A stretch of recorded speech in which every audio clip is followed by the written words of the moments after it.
Hello friends, cricket এমন একটি খেলা যা ক্রিকেট খেলোয়াড় এবং দর্শকের আবেগের সঙ্গে একান্তভাবে মিশে আছে।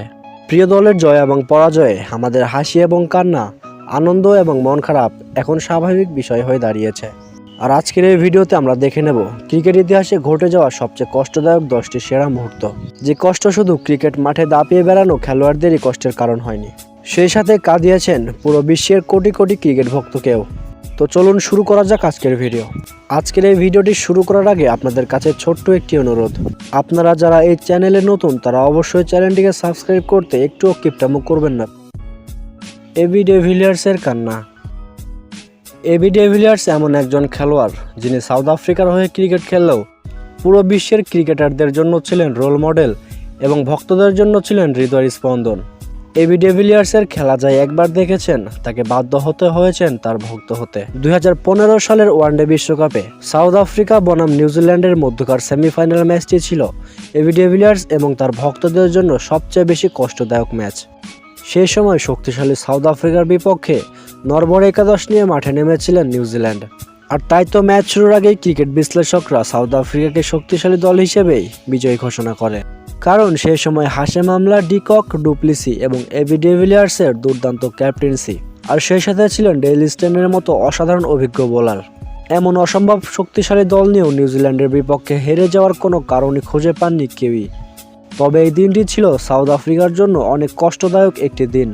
নিউজিল্যান্ডের সব ব্যাটসম্যানরা সেদিন সাউথ আফ্রিকার সব বোলারকেই বেধুম পিটিয়েছিলেন। এমনকি সাউথ আফ্রিকার স্টেন গান নামে খ্যাত ডেল স্টেনও সেই দিন শেষ ওভারে 12 রান সেভ করে দলকে জেতাতে পারেননি। সেই দিন ম্যাচ হারের পর সাউথ আফ্রিকার ক্রিকেটাররা যেভাবে মাঠে কেঁদেছেন, বিশেষ করে এবি ডিভিলিয়ার্স, এই ঘটনায় তার ভক্ত সমর্থকদের চোখের কোণায় এমনিই পানি চলে এসেছিল। এই ম্যাচটি সাউথ আফ্রিকা এবং ডিভিলিয়ার্সের জন্য সত্যি অনেক কষ্টদায়ক ম্যাচ ছিল। ইনজামামুল হকের অবসর গ্রহণ। পাকিস্তানের বিখ্যাত ক্রিকেটার ইনজামামুল হকের অবসর গ্রহণের দিন কেঁদেছেন তিনি নিজেও এবং সেই সাথে কাঁদিয়েছেন তার ভক্তদেরকেও। 2007 সালটা ছিল পাকিস্তান ক্রিকেটের জন্য একটি দুঃস্বপ্নের বছর। তার উপর 2007 সালের বিশ্বকাপটা ছিল পাকিস্তানের জন্য আরও বেশি কষ্টের।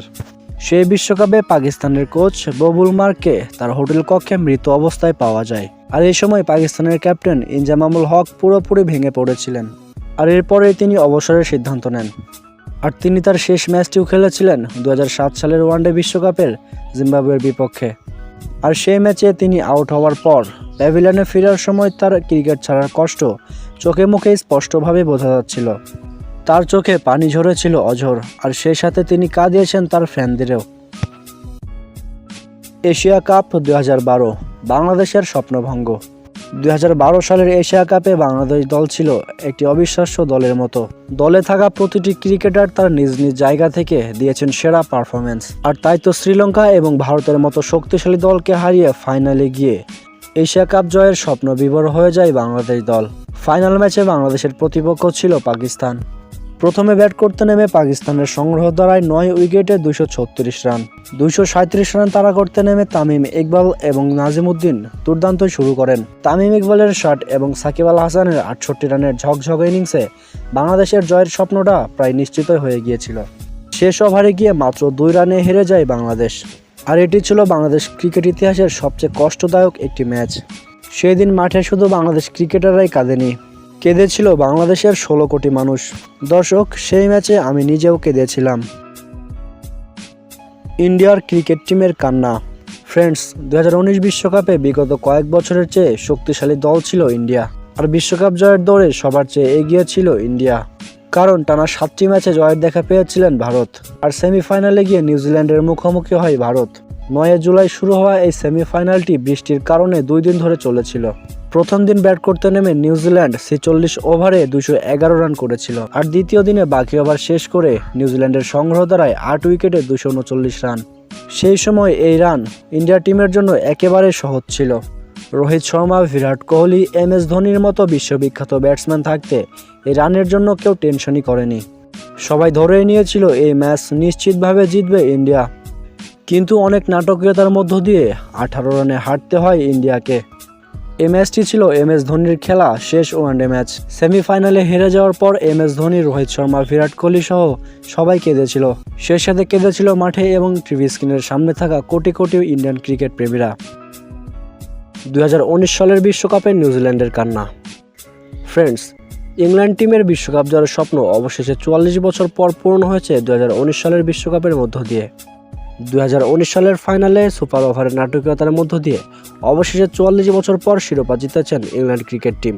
যদিও এই ফাইনাল ম্যাচটি নিয়ে হয়েছিল অনেক বিতর্ক, কারণ এই ম্যাচের ফাইনালে আম্পায়ার শেষ ওভারে একটি সিদ্ধান্ত দিয়েছিল, যে সিদ্ধান্ত মূলত নিউজিল্যান্ডকে হারানোর প্রধান কারণ ছিল। এমনকি এই ম্যাচের পর আইসিসির নিয়ম নীতিও প্রশ্নবিদ্ধ হয়েছেন। নিউজিল্যান্ড প্রথমে ব্যাট করতে নেমে 241 রান সংগ্রহ করেছিল।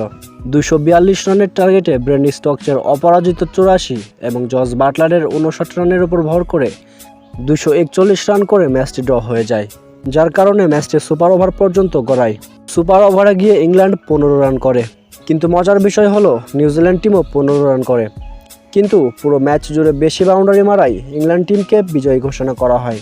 আর পরাজিত হওয়ার পর নিউজিল্যান্ড টিম ছিলেন একেবারেই বিমর্ষ, কারণ সমান সমান স্কোর হওয়ার পরও হেরে যাওয়া সত্যিই অনেক কষ্টের। Philip huge death. 2014 সালটা ছিল পুরো ক্রিকেট বিশ্বের জন্য একটি বেদনাদায়ক দিন। ক্রিকেট ম্যাচ চলাকালীন কোনো ব্যাটসম্যানের মৃত্যু সেদিন পুরো ক্রিকেট বিশ্বকে একেবারেই স্তব্ধ করে দিয়েছিল। ব্যাটিং করার সময় ফিলিপ হিউজের ঘাড়ে একটি দ্রুত গতির বল এসে লাগে। বলের গতি বেশি হয়, ফিলিপ হিউজের ঘাড় ভেঙে যায় এবং তিনি সঙ্গে সঙ্গে অজ্ঞান হয়ে যান। এরপর তাকে হাসপাতালে নেওয়া হয়। হাসপাতালে টানা 2 দিন মৃত্যুর সাথে লড়াই করে অবশেষে তিনি পৃথিবীর মায়া ত্যাগ করে চলে যান। ফিলিপ হিউজের মৃত্যুতে পুরো ক্রিকেট বিশ্ব একেবারে শোকাহত হয়ে যায় এবং তারা ফিলিপ হিউজের মৃত্যুতে শোক প্রকাশ করেন। আর এই ঘটনাটি ছিল ক্রিকেট বিশ্বের এ যাবৎ পর্যন্ত সবচাইতে কষ্টদায়ক ঘটনা। ফ্রেন্ডস, এই ঘটনাগুলো নাড়া দিয়েছিল পুরো ক্রিকেট বিশ্বের প্রতিটি ক্রিকেট ভক্তকে। এই ঘটনাগুলোর মধ্যে আপনার কাছে সবচেয়ে কষ্টদায়ক ঘটনা কোনটি মনে হয়েছে তো অবশ্যই আমাদের কমেন্ট করে জানাবেন। আজকের ভিডিওটি এ পর্যন্তই, দেখা হবে পরের ভিডিওতে। সেই পর্যন্ত ভালো থাকুন, সুস্থ থাকুন এবং ভিডিওটি ভালো লাগলে একটি লাইক করে দেবেন।